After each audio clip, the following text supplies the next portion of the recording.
Pasal ke-126. Para imam dan ahli Taurat menyatakan bahwa Yesus mencita-citakan kerajaan Israel. Dan setelah Yesus mengumpulkan para murid-muridnya, ia mengutus mereka dua-dua orang ke wilayah Israel.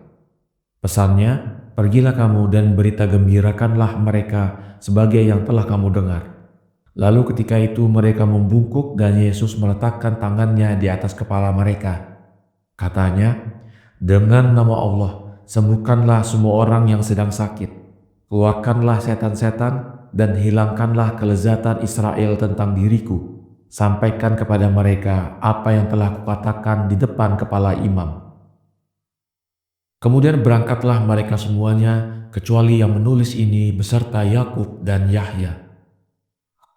Dan mereka pergi ke seluruh Yudea sambil memberitakan tentang tobat sebagaimana yang diperintahkan oleh Yesus.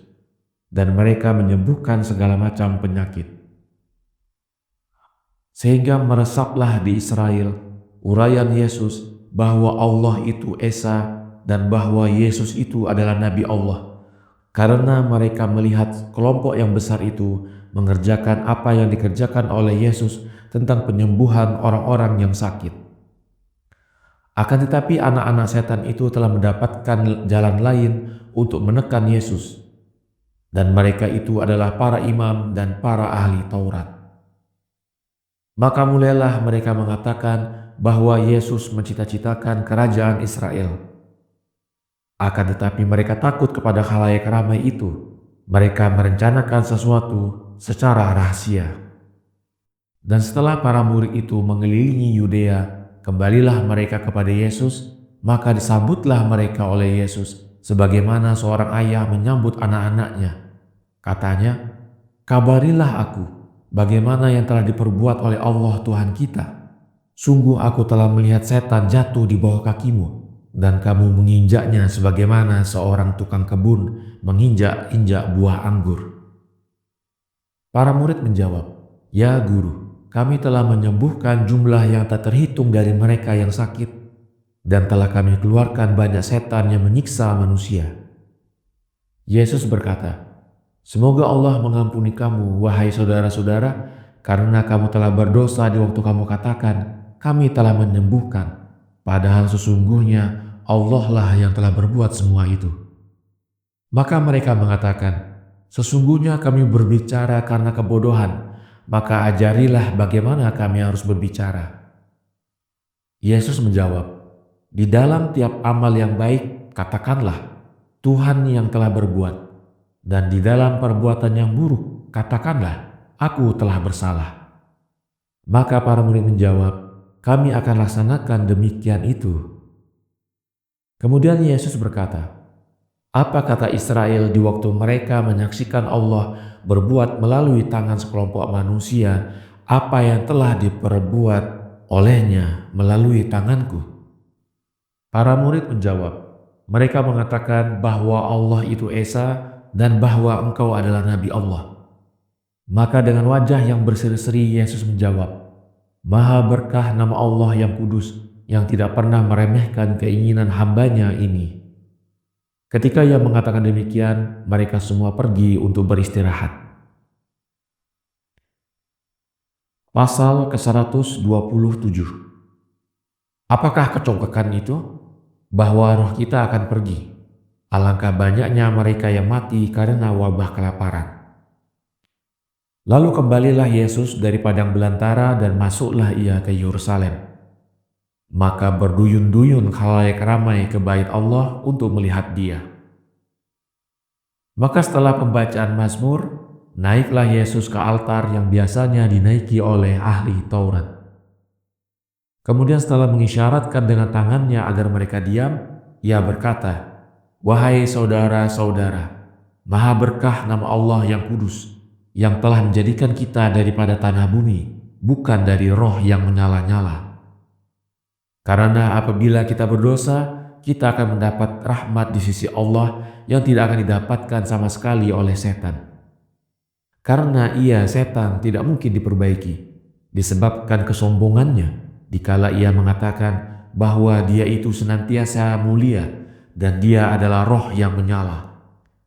Sudahkah kamu, wahai saudara-saudara, mendengar apa yang telah dikatakan oleh Bapa kita Daud tentang Tuhan kita, yang mengingatkan bahwa kita dari tanah dan roh kita akan pergi dan tiada akan kembali. Maka dari itu Ia merahmati kita.